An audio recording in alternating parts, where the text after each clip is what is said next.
Bien, vamos a seguir entonces con el capítulo. Estamos en el capítulo 3. El capítulo 3 de 1 Corintios es muy rico. Hay mucho material ahí y por eso nos tenemos que detener bastante y examinarlo como es conveniente, porque si no es una pena, se puede llegar a perder mucha información. Estamos en la parte cuarta, no vamos a terminarlo, pero vamos a adelantar bastante, espero. Estábamos con la cuestión del fuego y cuando el versículo 12 dice, y sobre este fundamento alguno edificare oro, plata, piedras preciosas, madera, heno, hojarasca, la obra de cada uno será manifiesta, porque el día la declarará, el día, veremos eso, o ya lo vimos, no recuerdo ahora. No, lo vamos a ver. El día la declarará, pues por el fuego será revelada, el fuego revela, el fuego revela, y la obra de cada uno, cual sea, el fuego la probará, etcétera, etcétera. Bueno, ese es el contexto. Ese es el texto y el contexto es este, ¿no? El fuego quema la hojarasca, el rastrojo, la madera. La madera tarda un poco más en quemarse que el rastrojo, que la paja, pero se acaba quemando. Ahora, el fuego no destruye lo que tiene valor, sino que purifica. ¿Qué es lo que purifica? La plata, el oro. El fuego no puede consumir el oro, no puede consumir la plata, lo que hace es purificarlos, es decir, librar la plata o el oro, librarlos de impurezas, ¿eh? De impurezas. Eso es lo que hace el fuego. Entonces, pero lo demás lo quema, o sea, lo que es hojarasca, paja, madera, pues lo quema.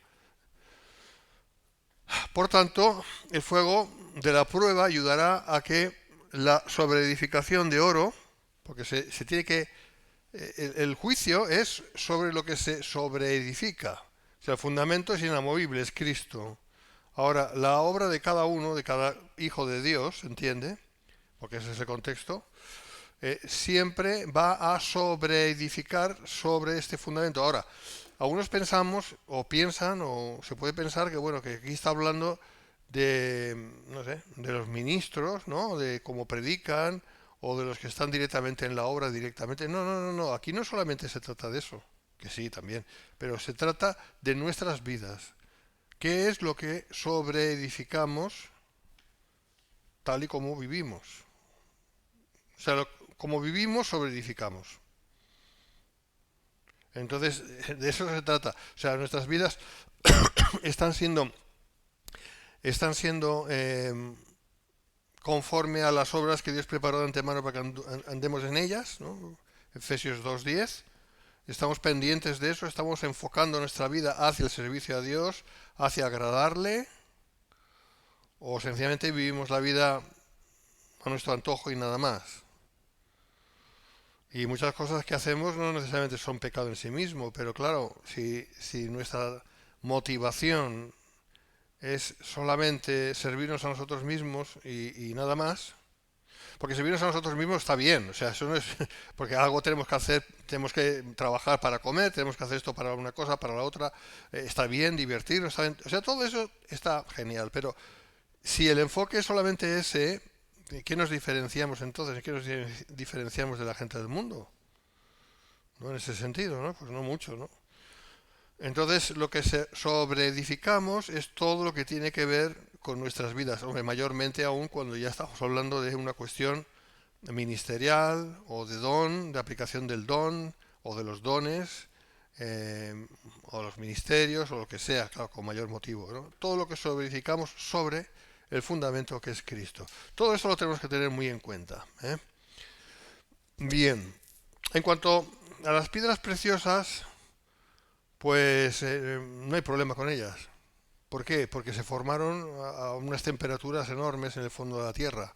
O sea que por un poco de fuego ni se inmutan. 14 y 15. Si permaneciere la obra de alguno que sobreedificó, recibirá recompensa. ¿Por qué dice si permaneciere?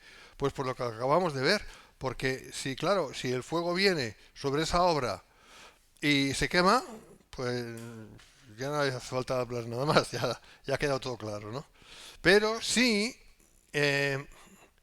permanece, si permanece, ahí hay recompensa. Ahí hay recompensa, ¿vale? Si la obra de alguno se quemare, él sufrirá pérdida, dice, si bien él mismo será salvo, aunque así como por fuego. Esto es muy interesante, tan mal entendido por parte de muchos. Tenemos que entenderlo bien. Lo vamos a hacer, pero vamos por partes. Todo lo que se haya logrado en su poder y para su gloria, para la de Dios, ¿se entiende? Sobrevivirá, irá hacia adelante, ¿vale? Todo lo que se haga para el Señor irá hacia adelante. Dice, si permaneciere en la obra de alguno, recibirá recompensa. Las recompensas, esto ya excede a la salvación como tal, porque la salvación es un don, es un regalo. Ya está, no hay que meritar nada, todo esto lo sabemos. Pero las recompensas son sobre algo que hacemos porque somos salvos. Y es algo que perdura. O sea, no añade a la salvación, porque la salvación es la que es, y es la que el Señor consiguió para nosotros, ¿no? Por su propio mérito. Pero la salvación es lo básico, significa entrar en el cielo, significa estar ahí por toda la eternidad. Esto es fantástico. Pero Dios quiere darnos mucho más. O sea, que el propósito del fuego no es punitivo, es todo lo contrario, es la intención de Dios es la de que crezcamos en obras que perduren con el fuego, que no tengan ningún problema con el fuego, de manera que podamos, que Él pueda recompensarnos, añadir a la salvación mucho más.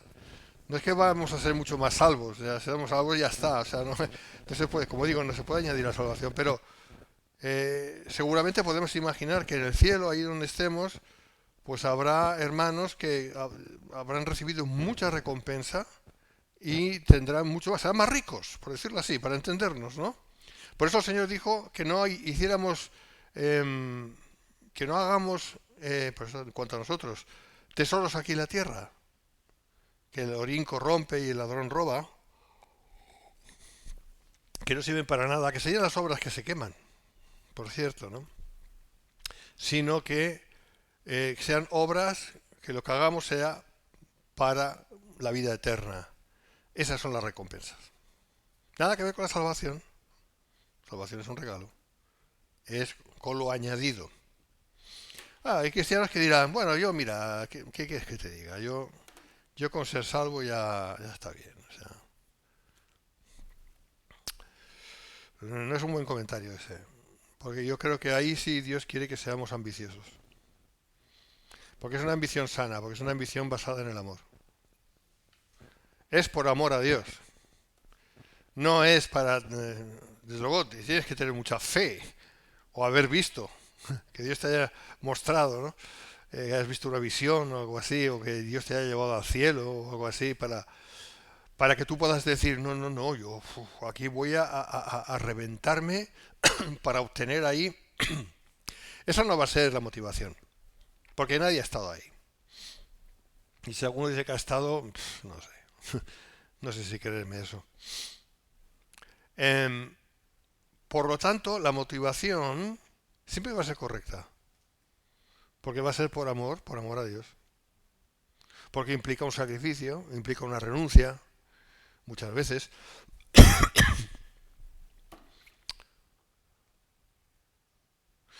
O sea, a mí me gustaría dar un ejemplo aquí, ¿no? Y de verdad que lo digo con todo el cariño. Esa es la intención. Padres que tenéis o tenemos eh, hijos con problemas, sea de una índole o de otra, ¿vale? ¿Vale? Sobre todo los que tenéis hijos más jóvenes, que tenemos ya hijos mayores, es complicado. Eh, tenéis una oportunidad de oro de crecer en obras de oro, plata, piedras preciosas. Porque así como tratéis, eduquéis, hagáis todo lo que está en vuestra mano para favorecer a vuestros hijos, Y no solamente por hijos que puedan tener problemas, hijos normales también. O sea, todo lo que implica hacer todo lo que es posible para llevar a los hijos más cerca de Dios, para realmente bendecirles. No sé si me estoy explicando. Yo no quiero que se me malentienda, por favor. Yo lo digo en el sentido positivo y en el sentido constructivo, ¿vale? Bien. Todo lo que se haga, o si queréis otro ejemplo, todo lo que tiene que ver con relaciones interpersonales, que puedan ser complicadas, pero que son de Dios, y que hay que buscar de Dios ahí, y hay que esforzarse en que sea realmente algo que sea de Dios, ¿sabes? Eh, porque mayormente los problemas que podemos tener es con los demás, ¿no? Todo lo que se haga para la gloria de Dios, eso es oro, plata, piedras preciosas. Siempre que sea de Dios. Dios no nos pide imposibles. No estoy diciendo aquí, por ejemplo, poner otro ejemplo, que pues sea para equilibrar un poquito la balanza, pues aquel hermanito o hermanita que tiene a su padre, por decir, no pienso en nadie porque se me acaba de ocurrir, que es una mala persona, vamos a decir, que es, vamos, un mal tipo, ¿no? Y está ahí, venga y venga y venga y venga y humillándose y humillando, cuando no debía hacerlo, ¿vale? Cuando no debía hacerlo. O sea, yendo más allá de lo que debería hacer para ver si algún día su padre se salva o algo así, ¿sabes? O sea, como ir a una exageración, ¿vale? Eso no, eso no da la gloria a Dios. Por lo tanto, para hacer las obras que Dios preparó de antemano, que andemos en ellas, necesitamos de sabiduría. Y la sabiduría la da Dios. O sea, tenemos que saber cómo hacerlo, qué es lo que hay que hacer, no hacer al tuntún, lo que sea, así agrado a Dios, así agrado a Dios. No. O sea, no es un sacrificio, un autosacrificio, porque cuanto más sacrificado estás, pues mejor. No, no es eso. Esto parece catolicismo romano, ¿no? Cuanto más sufras, más así agradas a Dios. No, eso no es así. Es, Señor, ¿qué debo hacer en esta situación en concreto? ¿Cómo la tengo que enfocar? ¿Qué tengo que hacer? ¿Qué no tengo que hacer? Porque a veces el no hacer implica un sacrificio también, ¿eh? O sea, es que todo es muy... cada caso es cada caso. Y hay que saberlo. Por eso digo sabiduría. Saber cómo hacer de manera que... pero siempre que hagamos lo correcto. Porque siempre el motivo es agradar a Dios. No agradar al vecino, o agradar al... Ni siquiera agradar a la persona que quieres hacerle el bien. El primer motivo es agradar a Dios. Luego como consecuencia lo que sea. Pero lo primero es, esto es conforme a lo que Dios quiere. Esta es la pregunta que nos tenemos que hacer. En hacer esto, en hacer lo otro, no hacer las cosas porque sí, sino hacer las cosas delante de Dios. Eso es lo que da la gloria a Dios. No sé si me estoy explicando. Hay muchísimo aquí que podríamos hablar. Pero básicamente es eso. Las obras que van a permanecer son las obras que Dios preparó de antemano para que andemos en ellas. Efesios 2:10. ¿Me seguís? Meternos en camisa de 11 varas, ¿me entendéis la expresión? Meternos en berenjenales que no nadie nos llama, eso no le da la gloria a Dios. Pero hermano, es que esto es muy bueno porque esto... Y bueno, sí, aparentemente, pero ¿Dios te está mandando esto? ¿O es que se te ha ocurrido? ¿Se te ha ocurrido a ti? Mira bien las motivaciones, a lo mejor lo que tienes es miedo, o tienes un temor, o tienes no sé qué, y estás haciendo las cosas con un motivo errado, con un motivo incluso egoísta. Cada caso es cada caso, ¿no?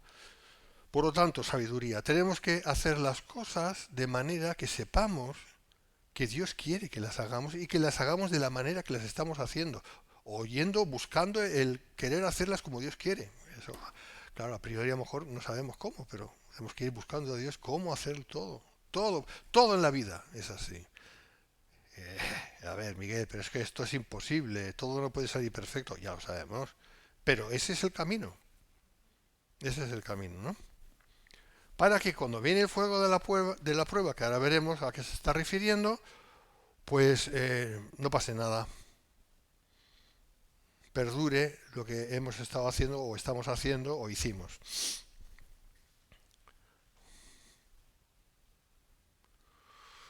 si bien él mismo será salvo. Bueno, aquí está hablando de aquel que se le queman todas las obras. O sea, es un desastre y él es un mal hijo. Es el típico mal hijo, ¿vale? El mal hijo de Dios, mal hijo.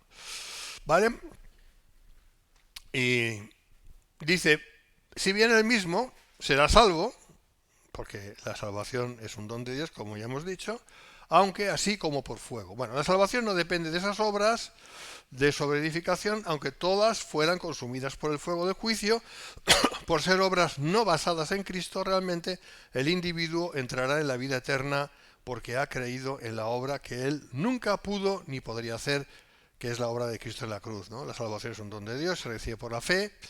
Será salvo, aunque así como por fuego. En el griego original es osdiaspiros, ¿vale? Como por fuego. La traducción literal es como por fuego.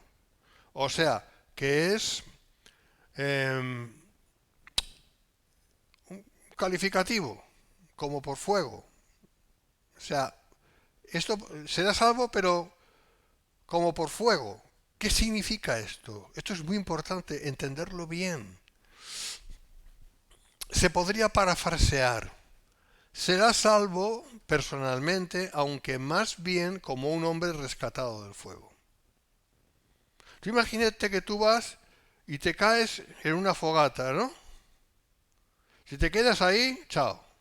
Y viene alguien y enseguida pues te coge o va con un traje que puede meterse en el fuego y te rescata del fuego. Pues este es el ejemplo. Te has quemado un poquito, te has chamuscado, pero no te has muerto. Y las heridas no son mortales. ¿Vale? Este es el ejemplo. De ahí viene el tema del purgatorio. ¿Qué pensáis? La doctrina católica romana del purgatorio viene de ahí. Pero ahora hablaremos de eso. Como por significa de en medio de. En ningún modo por medio de. ¿Qué es el purgatorio? El purgatorio, como su palabra indica, es una doctrina absolutamente espuria y tardía, además, enseña que el creyente, con que tiene pecados veniales, si tiene mortales, no, ya se ha perdido, ya está. Pero si tiene pecados veniales aún por ahí, pecadillos, ¿no? Mentiras blancas que llaman y cosas así, pues a través del fuego, en medio de, no, por medio del fuego, o sea, pasando por el fuego, que es el purgatorio, pues todo eso va a caer, se va a deshacer y entonces ya podrá ir al cielo alguna vez. Depende de cuántas misas se recen por él, claro, es que también esto es otra cosa, o sea, ¿eh? O sea que los ricos lo tienen más fácil que los pobres. Sí, sí. ¿Eh? Te das cuenta, ¿no? Qué asco, de verdad. Es sumamente obsceno, espiritualmente obsceno. Vale. Eh, el fuego revela la calidad de la obra hecha aquí sobre la tierra, no es un medio de mejorar el carácter de aquel que la hizo. ¿Vale? No, ese sentido de cuanto más sufras, más cielo ganas, es una mentira tan gorda. Pero el problema es que tanto evangélico cae un poquito en esa trampa, ¿eh?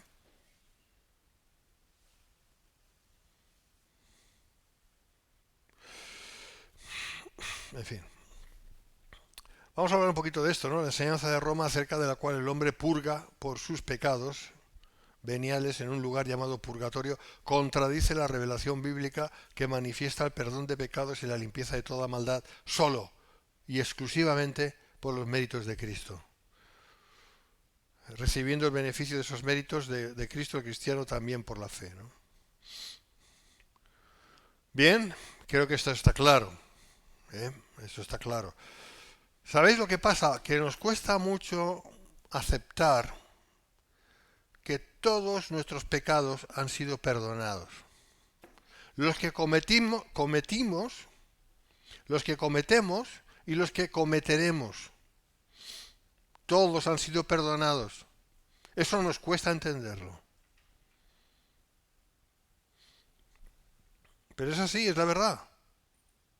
Cristo pagó por todos los pecados. Los que cometimos, pasado, los que cometemos, presente, y los que vamos a cometer, seguro. ¿O quién es? Aquí hay alguien perfecto. Estaba leyendo por ahí uno que dice, no, el pecado que Dios no puede perdonar es el suicidio. Y yo les digo, ¿Mm? Dicen que un cristiano que se suicida pierde la salvación. O sea, que hay un pecado tan gordo, suficientemente gordo, que te hace perder la salvación. Qué fuerte, ¿no? Entonces es un pecado más grave que, por ejemplo, no sé, que un cristiano muera adulterando, vamos a decir. Imagínate un cristiano, estoy hablando de un cristiano verdadero, que tiene un mal momento, se le pilla una situación que dices, ostras, entre la espada y la pared, ¿vale? O si quieres un pecado no tan chusco, si quieres, imagínate un cristiano que mata a alguien en un momento dado, o que roba, cualquier cosa, y muere. La cuestión es esa, no le da tiempo a arrepentirse, no le da tiempo a confesar el pecado porque ya está, se ha muerto. ¿Qué pasa con él? Te lo voy a poner más fácil. Ese cristiano que miente, que suelta una mentira, eso ya no es tan gordo, ¿verdad? Eso no es tan gordo, ¿verdad que no? Oiga, Pilar no la conocen, pero nosotros aquí la conocemos, es una hermana querida. Imagínate que yo a Pilar le digo una mentira, pero una mentira, o sea, le digo algo que no es verdad y con una intención, la que sea, torcida, ¿no? Lo que sea. Y me muero. O sea, digo, Pilar, esto es... Y ¡bum! La palmo. Eso sería lo mismo que cualquier otro pecado, por muy gordo que sea. Porque todo esto es pecado. Y con un solo pecado, aunque sea un pecadito pequeñito, no entras en el cielo. Piensa. ¿O qué pasa? Que para entrar en el cielo tenemos que estar inmaculadísimos. Que lo estamos, ¿eh? Inmaculados lo estamos, limpios lo estamos, pero por la sangre de Cristo. No por nuestros propios medios o méritos. Porque por nuestros propios méritos no se salva nadie. Nadie. Te mueras ahora, te mueras dentro de 5 minutos o 10 minutos.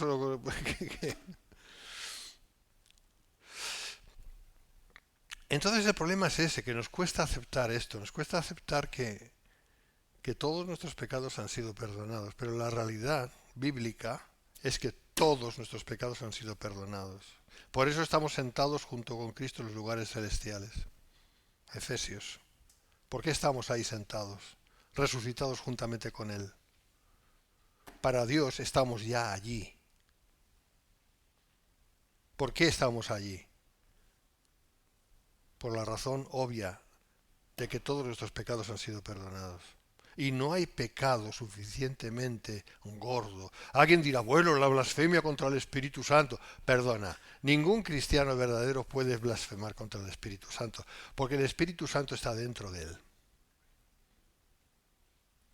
Aquellos fariseos rechazaron el Espíritu Santo y ya no había perdón para ellos.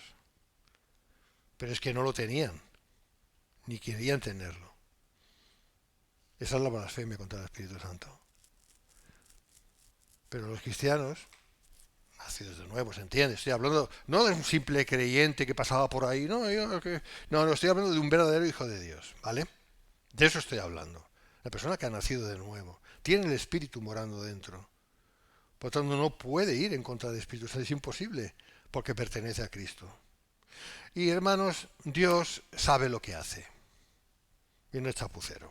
¿eh? Y cuando te da la salvación, te la da con todos los beneficios. Excepto los beneficios de las recompensas, que eso en un sentido sí te lo tienes que ganar.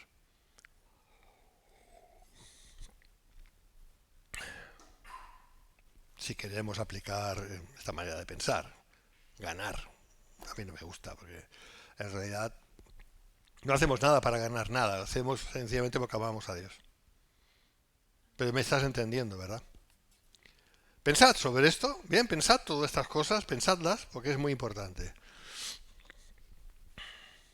Este que se salva así como por fuego, ¿eh? ¿Tenía o no tenía pecados?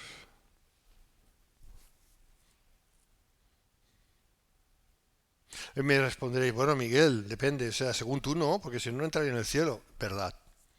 Pero él ha cometido pecados para estar en esa condición de ser salvo así como por fuego. La respuesta es claro. Porque toda desobediencia a Dios es pecado. Toda desobediencia a Dios es pecado. Y aquel que no está agradando a Dios está desobedeciendo a Dios, ¿o no? Ahora la pregunta es, ¿todos realmente agradamos a Dios al 100%? ¿Siempre? Pon la mano en el pecho, hermano, y respóndete. Pues te has muerto ahora te has muerto. Justamente ahora, ¡pum!, la has palmado. ¿Dónde vas? Ay, hermano, otra vez, todos nuestros pecados han sido perdonados. Pecado que cometemos, pecado perdonado. Dice, pero dice la palabra, si confesamos nuestros pecados. Claro, porque aunque no te dé tiempo a confesar porque la has palmado y no te da tiempo, eh, tú no practicas pecado porque has nacido de Dios, no practicas pecado. No, no es esa tu manera de vivir. Has pecado, pero no quieres pecar. Has pecado, te das cuenta que has pecado. Cada vez que sabemos que hemos pecado nos hemos dado cuenta, ¿verdad? O si nos hemos dado cuenta, que decir, pecados hechos que te das cuenta, ¿no? Y dices, cuando baja un poquito la cuestión emocional, ¿no? Si es muy fuerte, pues se va bajando y te das cuenta y tienes, el Espíritu Santo te redarguye. Y tú dices, pues esto no, es que no puede ser, no quiero hacer esto, ¿verdad? Entonces, esto significa que estás vivo. Ahora, si tú vives una vida como diciendo, es que me da igual, si es que yo sigo así y peco y... Ah, peco porque tú dices que esto es pecado, pero yo no lo veo pecado, porque mentir, porque a ver quién no miente, ¿eh? Y tirar una cana al aire, ah, pues sí, esto es normal, además sale en las telenovelas y en las películas, ¿eh? A ver quién no lo hace, ¿eh? ¿O es que tú no lo haces? Y el otro le mira así y dice, pues no, ah, venga, todo el mundo lo hace.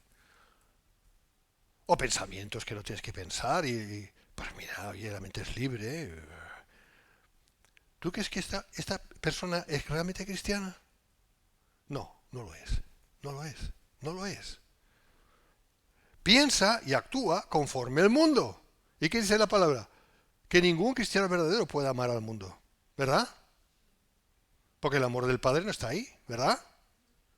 En cambio, un verdadero cristiano podrá estar pasando por una racha de malos pensamientos, de todo lo que quieras, incluso tentaciones terribles, todo lo que quieras. Al mismo Señor Jesús fue tentado por el diablo, ¿verdad que sí? Vale, o sea, la tentación no es el asunto, no es el problema. Pero cada vez que viene eso, lo rechaza y clama a Dios y dice, yo no quiero esto. Y alguna vez cae, pero luego se vuelve a levantar. ¿Me seguís? Esta persona es de Dios porque no quiere practicar el pecado. No quiere vivir en pecado. No quiere que su vida sea una prolongación de su pecado anterior. No quiere eso. ¿Me estás entendiendo? Y eso puede ser cualquier cosa, cualquier tipo de pecado, ¿no? Por ejemplo, pues podemos hablar de codicia, de envidia, de tantos pecados que hay. Pues no los voy a mencionar porque es para aburrir, ¿verdad? No quiere eso. Entonces ahí tienes, ¿no? Ahí tienes los dos tipos de personas. Aquellos que son hijos de Dios, que quieren agradar a Dios, aunque les cueste. Aquellos que son hijos de Dios, pero con que tienen la mente en 200.000 cosas, luego se mueren y son salvos así como por fuego. Y luego tienes a otros que se dicen cristianos, pero de cristianos tienen lo que yo de alpargata, o sea, nada. Porque yo no soy una alpargata. ¿Y tú? ¿Me entendéis? Vale, yo creo que me he explicado bastante. No voy a ser más redundante. Seguimos, versículos 16 y 17. ¿No sabéis que sois templo de Dios y que el Espíritu de Dios mora en vosotros? Interesante, ¿no? Hace una pregunta. Si alguno destruyera el templo de Dios, Dios le destruirá a él. Esto, ahí sí que me quiero detener, porque esto es fuerte. Porque el templo de Dios, el cual sois vosotros, santo es. Bueno, una advertencia severa para cualquiera que trate de destruir o siquiera interferir en la edificación de la iglesia sobre el fundamento de Cristo. Cuidadito con esto, que lo que vamos a ver ahora es fuerte. En primer lugar dice, no sabéis, es decir, no sabéis que sois templo de Dios, no sabéis, o sea, es una pregunta retórica, claro que lo sabían. Por eso Pablo dice, es que no lo sabéis, es que no sabéis que sois templo de Dios. Porque parece que muchos cristianos no se enteran que son templo de Dios. Y si vives en el día a día, muchas veces te olvidas de que eres templo de Dios, porque estás tan metido en tus cosas que... Pero eres templo de Dios, eres un santuario con dos piernas. Suponiendo que no seas, que tengas las dos piernas, claro, es una sola también. Entonces, apela a un hecho ya conocido por los corintios. Esto aparece 10 veces en esta carta. Pablo le recuerda y le recuerda. Es que no sabéis, es que no os acordáis, es que cuántas veces lo tengo que decir. Esa es la cuestión. Templo de Dios en el griego, templo de Dios es santuario de Dios en griego, naos, es decir, el lugar santificado para que Dios more en él. Estamos hablando del Santísimo, ¿vale? Es como sería fuera el Santísimo del templo de Jerusalén. Luego está la palabra hierón, que es el templo en general, ¿vale? Es el templo en general, el hierón, ¿vale? Templo en general, y luego naos, que es donde viene la palabra nao, pero bueno, eso es otra historia, que es el santuario, ¿vale? El santuario que está dentro del templo, ¿vale? Vale. Sin embargo, la palabra aquí no es hierón. Pablo no dice que somos hierones, no llorones, hierones, ¿vale? Que somos como templos grandes y ya está. No, no, templos en general, ¿no? Como sería el templo de Jerusalén, que lo ves y dices, mira, el templo de Jerusalén. No, sino que somos naos, que somos santuarios, santuarios. La parte donde el Señor moraba, el lugar donde el Señor moraba, eso somos. Pablo le recordaba a los corintios que en ellos, como santuario de Dios, el Espíritu de Dios estaba y vivía. Y eso es lo que somos nosotros, tanto como personas individuales, como iglesia local, como iglesia en general. Somos el naos de Dios, el templo, santuario de Dios.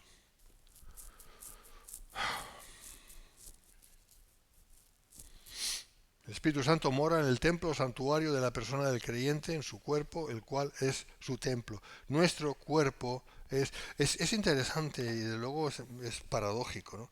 O sea, un cuerpo como el nuestro que está sujeto a la enfermedad, sujeto a la decadencia, ¿no?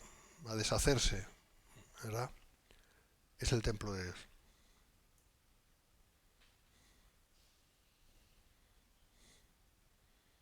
Claro que si lo piensas, Dios fue a habitar en un santuario hecho por mano humana. Primero el arca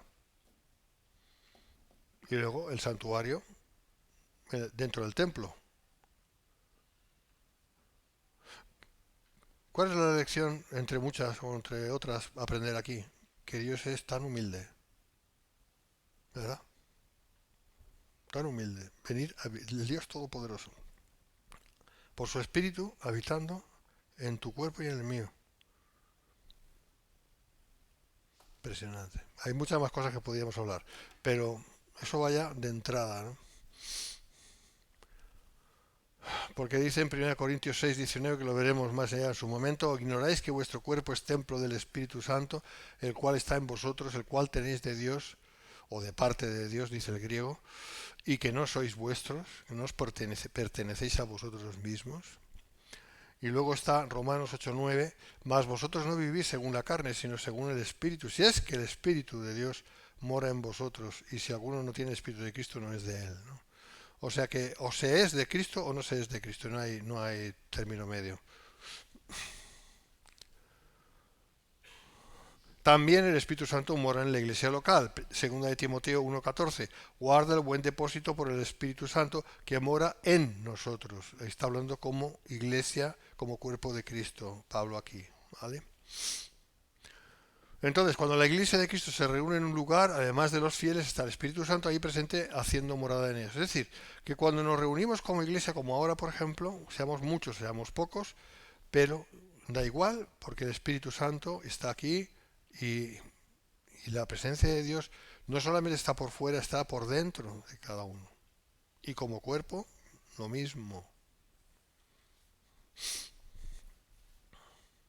Somos el naos de Dios. Ahora, aquí está la cuestión que dice, si alguno destruyere, la palabra literal es corrompiere, corrompiere. Porque hay diferentes maneras de destruir. Se puede destruir con un mazazo, algo, ¿no? ¡Pah! Ya está. O se puede ir corrompiendo. Es una destrucción paulatina, ¿no? Interesante el tema. Si alguno destruyere o corrompiere, que es la traducción literal, corrompiere, el templo de Dios, vamos a ver cómo entenderlo esto. Una manera de entenderlo es aquel que siendo un intruso, o sea, imaginaos una iglesia como esta, la iglesia local. La iglesia local es muy importante para Dios, ¿eh? La iglesia local, lo que es una congregación, es importantísimo para Dios. Y desde luego los que supervisamos la iglesia tenemos que tener mucho temor de Dios de que ahí se esté impartiendo la sana doctrina, ¿eh? Eso es lo primero. Y luego lo que eso significa, claro, en términos espirituales. No solamente en términos intelectuales, sino de vida. Pero es tan importante. Yo me estoy acordando ahora, perdonad un inciso, me estoy acordando a alguien que lamentablemente está apartado, no sé, era un pastor, que decía que a él le daba igual que a quién invitaba a predicar, porque yo le dije, me invitó una vez a predicar, y él y yo teníamos doctrinas muy diferentes. Y digo, tú sabes que yo voy a predicar lo que yo predico. Ah, da igual, me dijo. Tú predica lo que quieras. Luego ya la gente ya decidirá lo que quiera. Vale, porque a mí no me importa predicar hasta en el mismo infierno. O sea, si a mí me dicen de predicar aquí o allá, si me invitan a predicar una iglesia católica, tú piensas que teniendo fuerzas, que decir, claro, eso cuando era más joven lo podía decir ahora ya, pero es una cuestión mía física y eso ya es diferente. Pero eh, vamos a imaginar que tengo 20 años menos, ¿no? O 30, y estoy en plenas facultades, con fuerza y tal. ¿Tú te piensas que yo no iría a predicar o no hubiera ido a predicar una iglesia católica? Pues claro que sí. Si ahí donde te abren una puerta, tú ves y predica. ¿No? Ese es el sentido, ¿no? Entonces a mí, yo le dije a este pastor, AG, le dije, eh, oye AG, son sus siglas, ¿tú sabes que yo voy a hacer esto? Ah, es igual, es igual. Me dijo, tú, no pasa nada, ya la gente ya sabe lo que tiene que hacer, no sé qué, no sé cuándo. Y prediqué. Pero yo me quedé pensando, digo, vaya pastor, ¿cómo tiene la osadía de permitirme a mí predicar cuando sabe que lo que voy a predicar es algo contrario a lo que él predica y enseña? Que, por cierto, que lo que él enseñaba estaba equivocado, ¿vale? Predicaba del reino ahora y de que vamos a conquistar las naciones para Cristo y que somos la repera y que somos todos reyes y reinamos y todas esas tonterías y que viene el gran avivamiento. Yo le dije, no, no viene el avivamiento, viene el miento. Eso es lo que viene. Ah, no tienes fe, digo, no, claro que no, yo tengo fe, porque la Biblia no me enseña lo que tú estás diciendo, que viene el gran avivamiento que se va a convertir España entera. Ya me gustaría, pero eso no es lo que la Biblia enseña. Bueno, total. Eh, y yo me quedé perplejo, como digo, no sé, ¿cómo puedes permitir que cualquiera venga y predique cualquier cosa en tu iglesia? No se puede hacer eso. Eso es lo que quiero decir, ¿me estás entendiendo? Hay que tener mucho temor de Dios. Yo si alguien me dice, mira Miguel, yo no quiero que tú prediques en mi iglesia porque tú lo que predicas para ti estará muy bien, pero nosotros predicamos otra cosa y no, no, no, yo no quiero eso. Yo lo voy a entender, lo voy a comprender porque si él está convencido de que lo que él predica es la verdad, él no puede aceptar otra cosa. Y viceversa, lo mismo. Por eso yo no invito a más de nadie. Porque yo sé lo que se predica por ahí. Y yo tengo mucho temor de Dios. Porque tenemos que cuidar la iglesia. Porque la iglesia local, y ese es el punto, es tan importante para Dios. Tan importante, ¿vale? Bueno, teniendo eso en mente, sigamos. Si alguno corrompiere la iglesia, vamos a decir la iglesia local, ahí se entiende, ¿no? Aquel, uno es aquel que siendo un intruso atenta contra la iglesia local. A ese Dios le va a corromper, más tarde o más temprano. Pero aquel que entra en una iglesia y empieza a hacer daño, daña a la iglesia, a ver, todos nos podemos equivocar y podemos cometer errores. Eso nadie está exento de eso. Pero tienes que tener la conciencia muy limpia.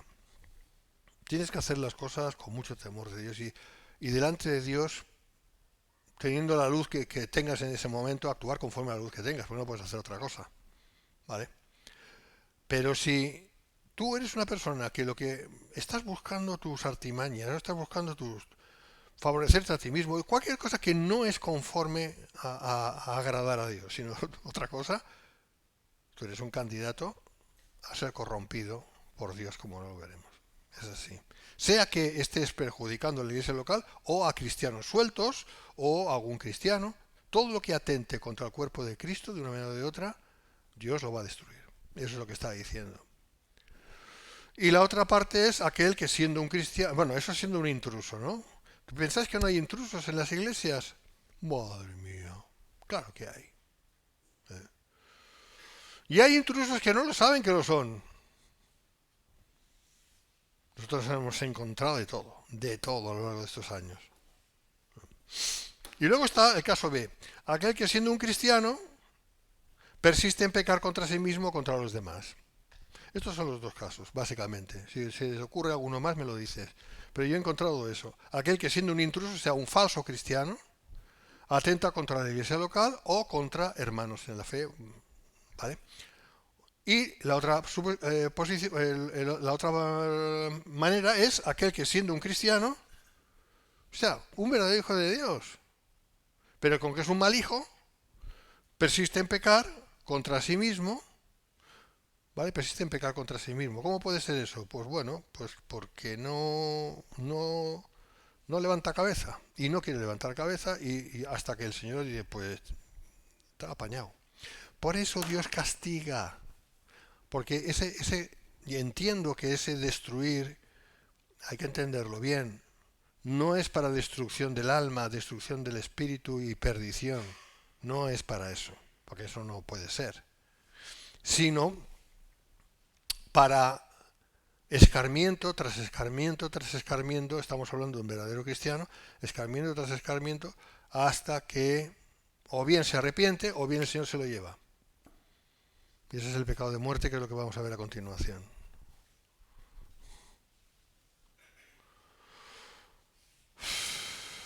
Pero vamos primero a leer esto. Aquel que atenta contra sí mismo o aquel que maltrata a la iglesia local, por ejemplo, buscando su propio provecho o su propia satisfacción o por cualquier otro motivo, el que sea, destruyendo el edificio y haciendo que las piedras vivas se caigan o se dispersen, Dios le destruirá, le corromperá a él.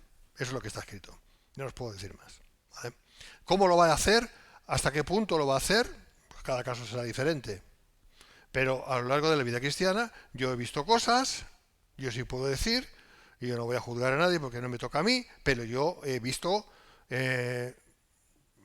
digamos, gente que no acabó muy bien, gente cristiana, o que confesaban ser cristianos, yo no lo sé, pero que no han acabado muy bien, ¿no? Claro, son gente que habían hecho daño.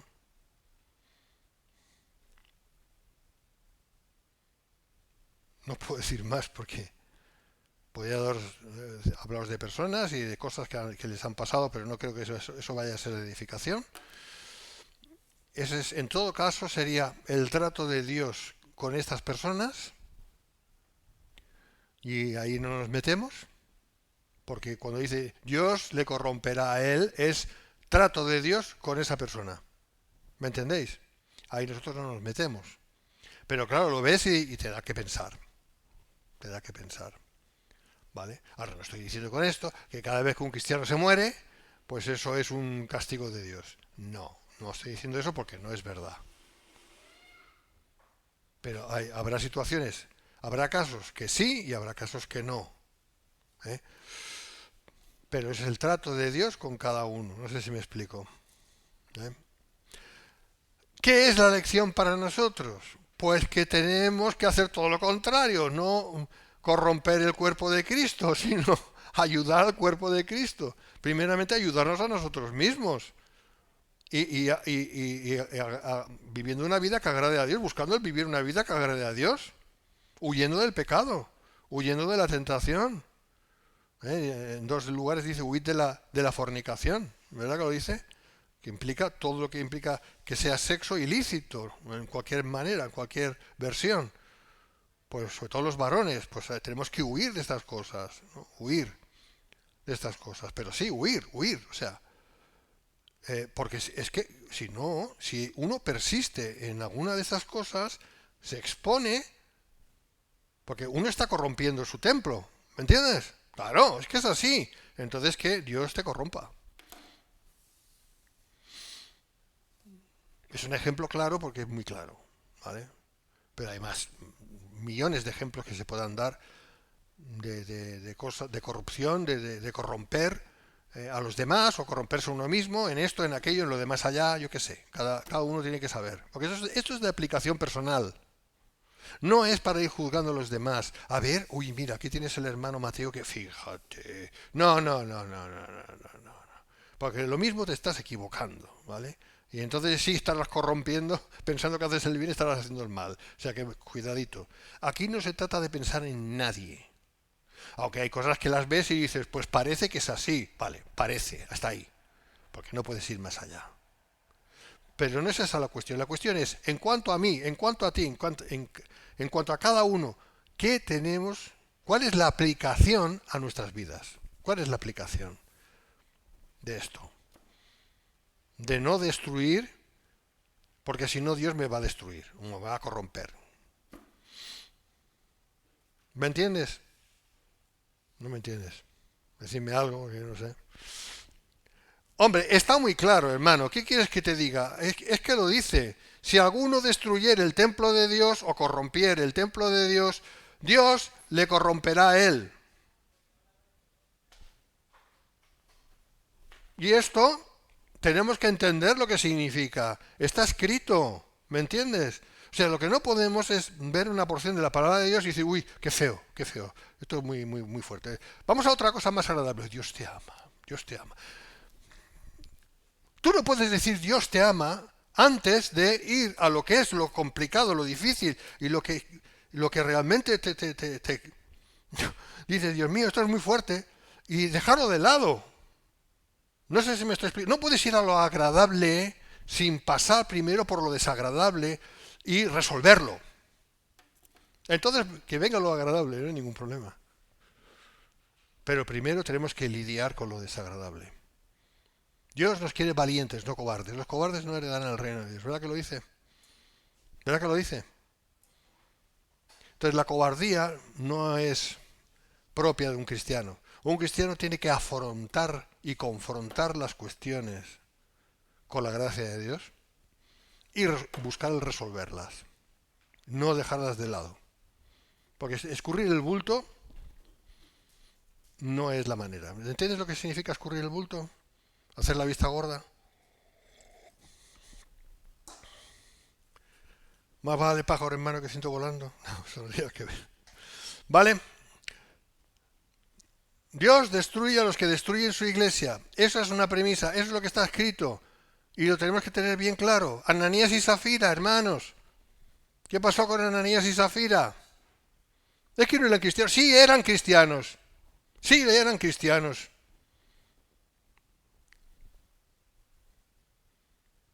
Y cometieron pecado de muerte. Que ahora veremos sobre eso. Y el Señor se los llevó antes de que fuera más.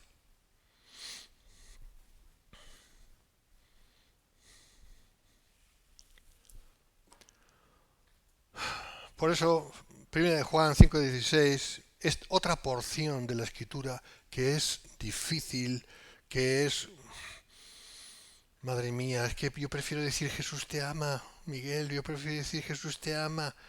Tú podrás decir 1.000.000 de veces Jesús te ama y es muy bonito, y es verdad, pero esto también es verdad. Y no puedes anteponer una cosa por la otra. Resuélvelo. Resuélvelo primero. Si alguno viere a su hermano cometer pecado que no sea de muerte, pedirá y Dios le dará la vida. Esto es para los que cometen pecado que no sea de muerte. Hay pecado de muerte por el cual yo no digo que se pida. De ahí el tema de pecados mortales y pecados veniales, de la Iglesia Católica Romana. Pero no ese es el sentido. Vamos a verlo. En cuanto a los intrusos, aquellos que son cizaña y no trigo, bien se puede aplicar lo siguiente. Judas 19. Estos son los que causan divisiones, los sensuales, en griego psikikoi, es decir, los llevados por la mente natural que no tienen al espíritu. Estos son los intrusos. Aquellos que se dicen cristianos, pero no son cristianos. No han sido renacidos. ¿Ok? Caso típico. Y si están sentados en una silla, están quietos, vale. Pero si son moviditos y les gusta mucho hablar y les gusta mucho hacer y no sé qué, van a corromper. Luego no nos extrañe si Dios les corrompe a ellos. Es que esto es serio. Esto no es un juego. ¿Vale? Se dicen cristianos porque pertenecen a la cultura evangélica, pero no han sido regenerados por el Espíritu Santo y solo siguen al Señor basados en su propia mente carnal. Estos son los psíquicos. Con la mente carnal no se puede agradar a Dios. Me gustaría, no sé si más adelante hablo de eso, pero con que ya he leído 1 Juan 5:16, me gustaría analizar un poquito esto. Si alguno viera a su hermano cometer pecado que no sea de muerte, pedirá a Dios le dirá. Bueno, pues es el caso típico de alguien que está extraviado, que está haciendo cosas que pero, y el otro viene y dice, mira, oye, por favor, no, esto no. Y normalmente si es un hijo de Dios y de la cuenta, dirá, ostras, lo que estoy haciendo, pues es verdad, tienes razón, ¿no? Pam, ¿vale? Bien. Entonces, ¿cuál es aquí el pecado de muerte? El pecado de muerte es el que sea, porque eso lo juzga Dios, eso lo juzga Dios, ¿vale? Esto es juicio de Dios. Y las sentencias de Dios también. Entonces, cuando Dios sentencia, porque lo que ha visto es un pecado de muerte, significa muerte física, significa que ese hermano irremisiblemente, como Ananías y Zafira, morirá.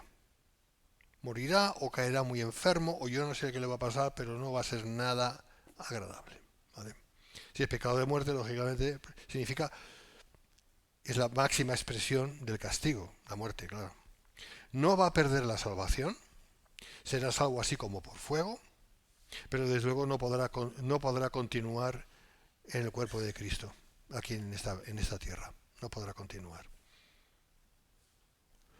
¿Qué haya hecho? Eso lo determina Dios. Pero cualquier cosa que sabe que no tenía que hacer, pero ha continuado haciéndola, seguramente se la habrá avisado, se la habrá advertido, pero él sigue R que R y sencillamente pues Dios dice hasta aquí. Ese es el entendimiento. No pecado de muerte en el sentido de muerte espiritual, porque entonces estamos contradiciendo lo que ya sabemos, que Dios no puede ser burlado. O sea, Dios no salva para que luego alguien se pierda. Porque entonces otra vez volvemos a lo que estábamos hablando antes. Si todos nuestros pecados han sido perdonados, ¿vale? Lo que ocurre es que ese hermano, o mal hijo, más que mal hermano, no pierde la salvación, no la pierde. ¿Que sus pecados han sido perdonados? Sí, han sido perdonados, porque todos los pecados son perdonados, pero el Señor dice, vente para acá. Se acabó. No estás siendo un buen hijo. Y cuando llega al cielo, Pasará por el tribunal de Cristo, será juzgado y será salvo así como por fuego. Entrará en la vida eterna sin nada, desnudito, espiritualmente desnudito, o sea, sin... Seguramente estará ahí en un rinconcito en el cielo, en cualquier lugar. No tenía por qué haber acabado ahí. Por eso mucho depende también de nuestro comportamiento. Dónde vayamos a pasar la vida eterna. O cómo vayamos a pasar la vida eterna. Mucho va a tener que ver con cómo estamos actuando aquí. No es que Dios quiera asustarnos y Dios quiere meternos miedo, pero hay una cosa que se llama temor de Dios. No sé si me estoy explicando. Esto solo lo puede entender una mente espiritual, ¿eh? Una mente carnal no lo entiende para nada, o sea, no puede entenderlo. Vale, aquí lo voy a dejar porque por la hora. Dios os bendiga, hermanos.